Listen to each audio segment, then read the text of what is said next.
Imagine I have a magic wand. Yes, and if I could wave this wand and permanently erase all your fear, anger, or sadness, would you want me to? If you ask me, my answer is honestly no. But why? Because all of our emotions, even the painful ones, are powerful, essential parts of being human. They're not something to be cured away, because then we wouldn't feel anything at all. Okay, but what about depression? Can that be cured?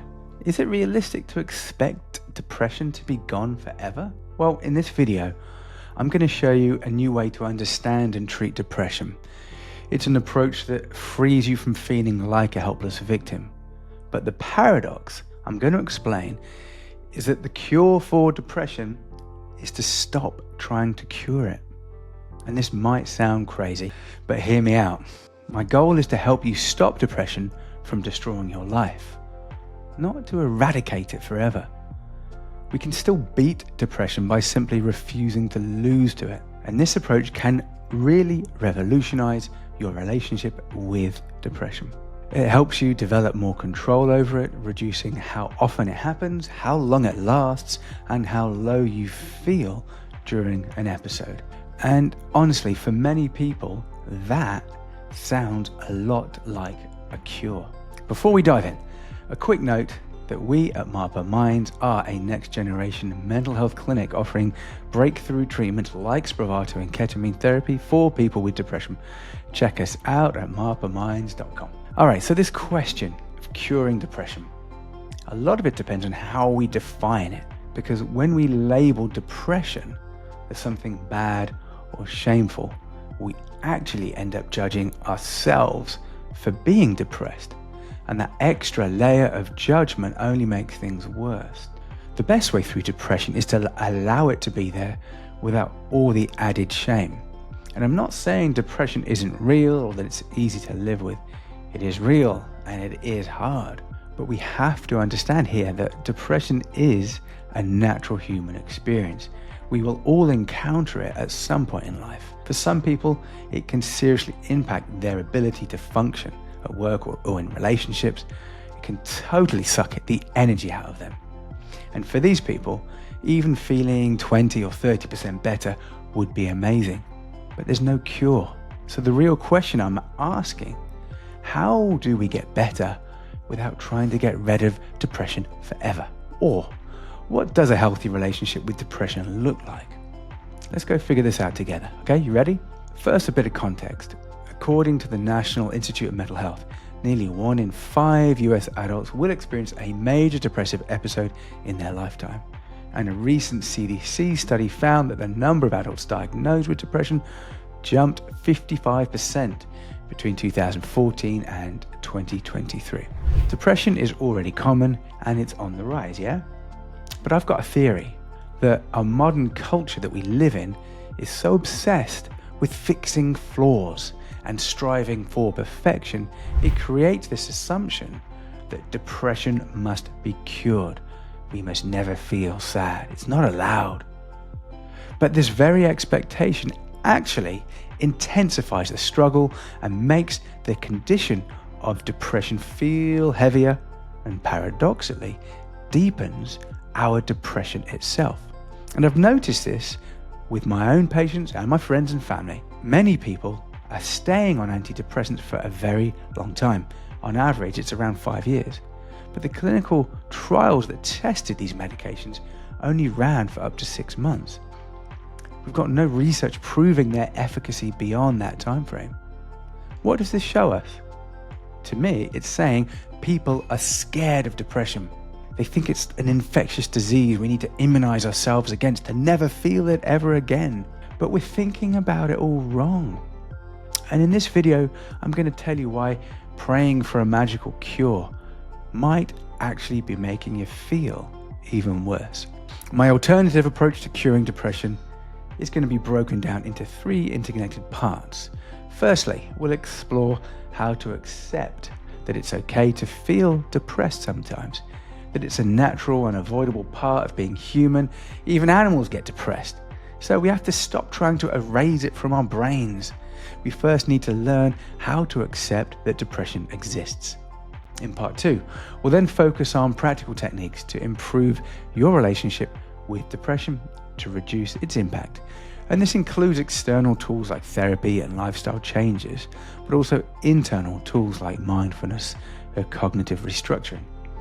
And then finally, in part 3, we'll dive deeper into mindset and identity transformation, working on your core self-belief that can lower the probability of depression ever appearing, or at least reduce how long it lasts or how intense it gets. All right, part 1. When you hear the word depression, what comes to mind? Well, I did some research, and here are the top 5 words that people mentioned when they think of depression. Hopelessness, numbness, exhaustion, darkness, heaviness. These are tough words. No one wants to feel that way. And that's my point. Because depression is so hard, we develop an aversion to it and we want to push it away. But this labeling of depression as an undesirable sickness to be avoided actually makes it feel worse. And especially because we then judge ourselves for having it. But on average, people who experience depression will actually go through 3 to 5 depressive episodes in their life. Though for some it can be many, many more. So for people with depression, this idea of a permanent cure is simply not accurate or helpful. The alternative? Well, how about this? We cure depression by stopping trying to cure it. You don't have to enjoy being depressed, but if you can engage with it honestly and maturely, it can become easier to live with. When we relate to depression as a messenger or a teacher instead of an evil illness punishing us for being weak, then we can actually work with it productively. And that's exactly what I'm going to explain in part 2. Because it's completely okay to work on depression. You can see a therapist, you can take antidepressants. These are still the 2 big traditional treatments. There are other new options like Spravato that we offer here at Marpa Minds, as well as things like TMS, transcranial magnetic stimulation. There's also things like exercising more, getting better sleep, improving your diet, increasing social connections. These are all proven to help weaken and reduce depression. But they still aren't cures, are they? So, in part 1, we talked about depression being more of a companion rather than an enemy. So try imagining now that depression is a small, scared part of you that needs some care. You'd want to look after that part of yourself, yeah? You'd want to show compassion to that scared small part of you, wouldn't you? So that's the best place for us to start. A foundation of compassion. You can then next ask some questions and get to know this scared, sad, deflated part of you better. All right, what's actually going on here? Because it's always helpful to start with your body. So what's going on here in my body? Feel the depression. Scan your body from head to toe. Find any heaviness. Feel the fatigue, the tightness, without any judgment. You can ask yourself, what does sadness feel like in my chest right now? And doing this turns depression into a physical sensation. It grounds it and stops it being this blaming criticism. I've also benefited myself from journaling over the years about my depression, because seeing those words really helps to normalize it and make it feel a bit more known and controlled, instead of being this overwhelming, vague weight thrust upon me. Another narrative therapy technique you can use, and it works well with journaling, it's called thought diffusion, like diffusing a bomb. You take the negative energy out of depression by writing about it as though it were a guest being interviewed on a podcast. Or you can write a newspaper headline about it that helps to externalize its dramatic intensity in a playful way. For example, the world is hopeless, says David's mind today. This lightness also introduces something called cognitive distancing. It separates you from depression. It gives you a bit of space to breathe and reconnect with yourself. And all of this helps you feel more hopeful that you can get through this. One final technique in this part I want to share, if you are depressed, and it's just to reduce the scale of your expectations and goals. Because when we're depressed, we just have to cut ourselves some slack. And think about it, if you had a broken ankle, and I have, would you expect yourself to go out dancing with a broken ankle? No, you wouldn't, would you?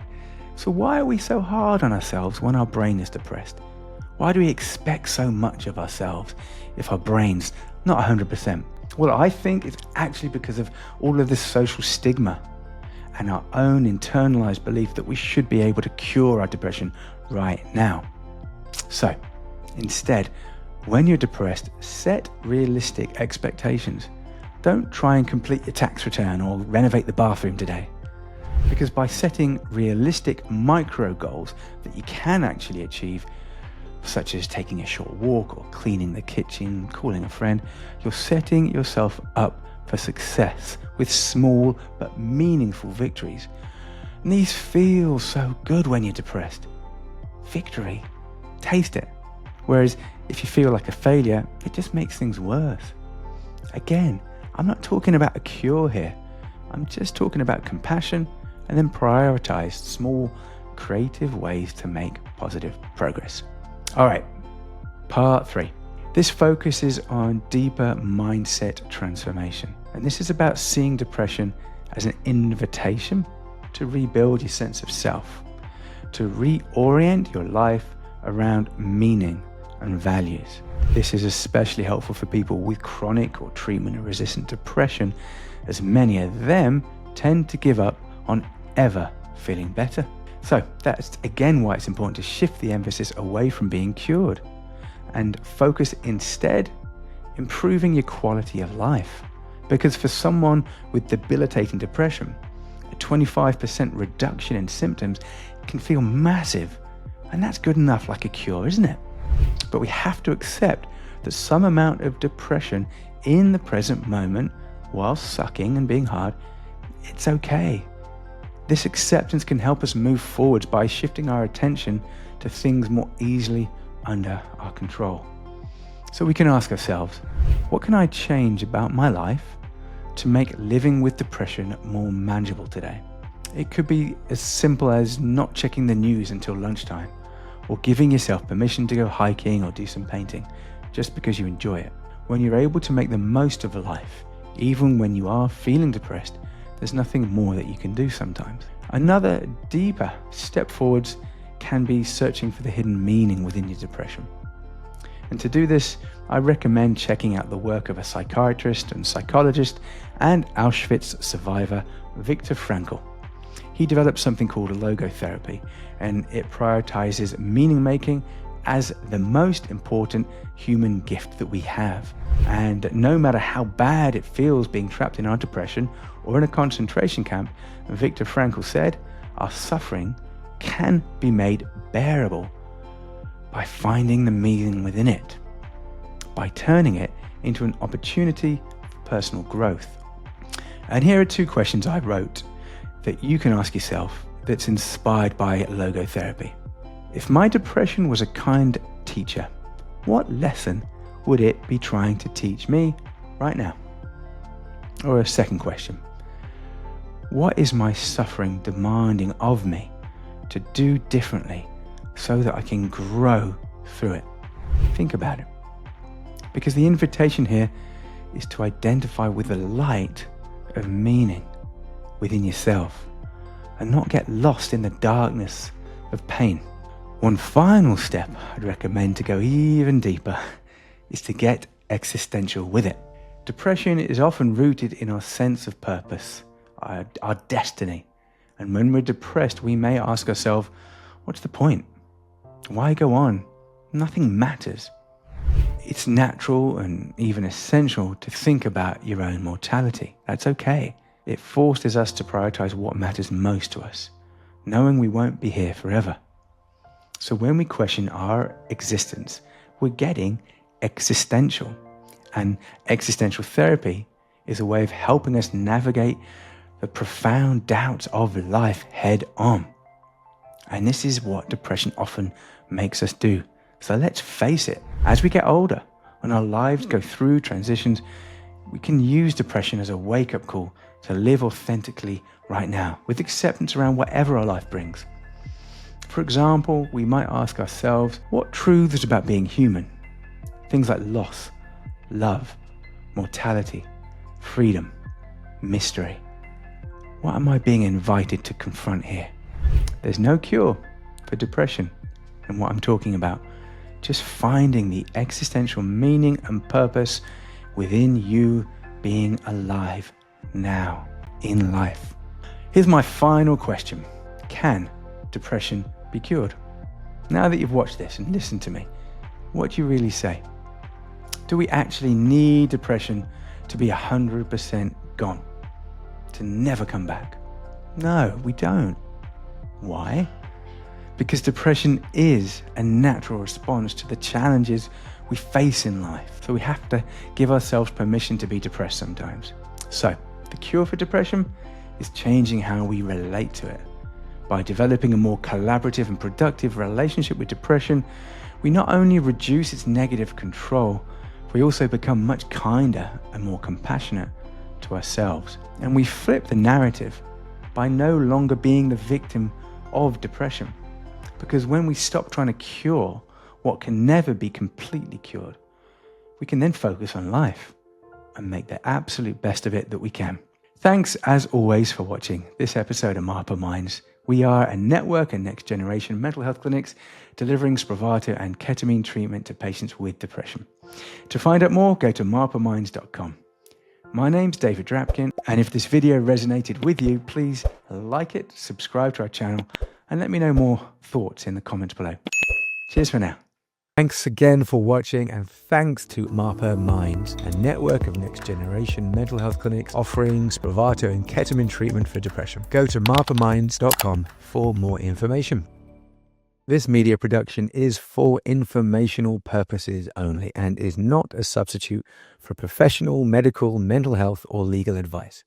If you need support, please consult a qualified professional, and we do not encourage or condone illegal activities. Please educate yourself on the laws in your region and consult a medical professional before making any health-related decisions.